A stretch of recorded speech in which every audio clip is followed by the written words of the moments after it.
Dinadalangin naman po namin, Panginoon, at itinataas sa iyo ang Shepherd's Heart Church. We pray, Lord, para sa mga gawain namin, sa amin pong Dawn Watch, sa last week po ng June.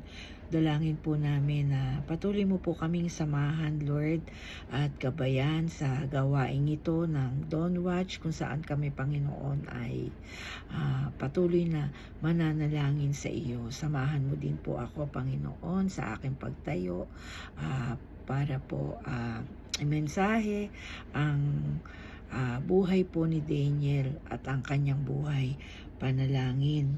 Tinataas din po namin sa iyo, Lord, ang anniversary ng church at ang aming pong camp sa first week of August. We pray for your provision, Panginoon, para sa bawat isa na sasama at sa mga provision mo para sa lahat ng pangangailangan para po sa gawaing ito.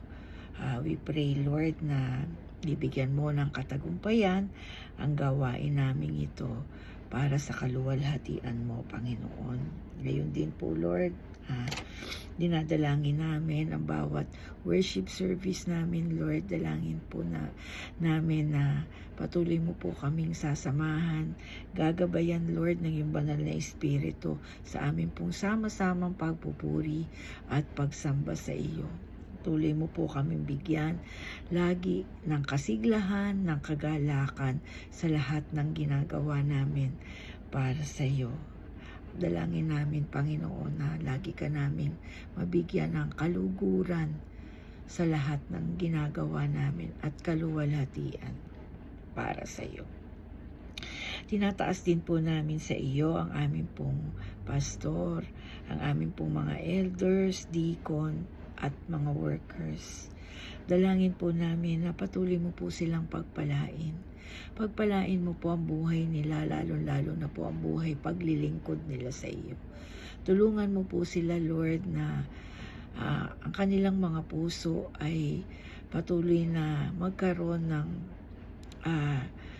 bigyan mo po sila ng isang servant heart, Panginoon. Bigyan mo po sila ng isang humble heart na naglilingkod sa iyo. Pagpalain mo po, Lord, maging ang kanilang mga pamilya. Gayon din po, dinadalangin namin sa iyo ang bawat kabahagi ng Shepherd's Heart Church. We pray, Lord, na ang bawat isa po sa amin, ay iingatan mo laban po sa anumang gawa ng kaaway. Proteksyonan mo po kami, Panginoon. At dalangin ko po, Lord, na patuloy po kaming maging mapagbantay sa aming pong buhay pananampalataya, na hindi po kami madaya ng kaaway. Gayon din po, dalangin namin, Panginoon, na pagkalooban mo kami ng lahat ng aming mga pangangailangan. Ingatan mo po kami, sampu na aming pong buong pamilya, lalo-lalo na po, Lord, ang mga mag-aaral o mga estudyante na magsisimula na po ulit pumasok sa school year na to. Ingatan mo po sila, Panginoon. We pray for your healing, Lord, sa bawat isa na may mga karamdaman, sa bawat mahal namin sa buhay na may mga karamdaman.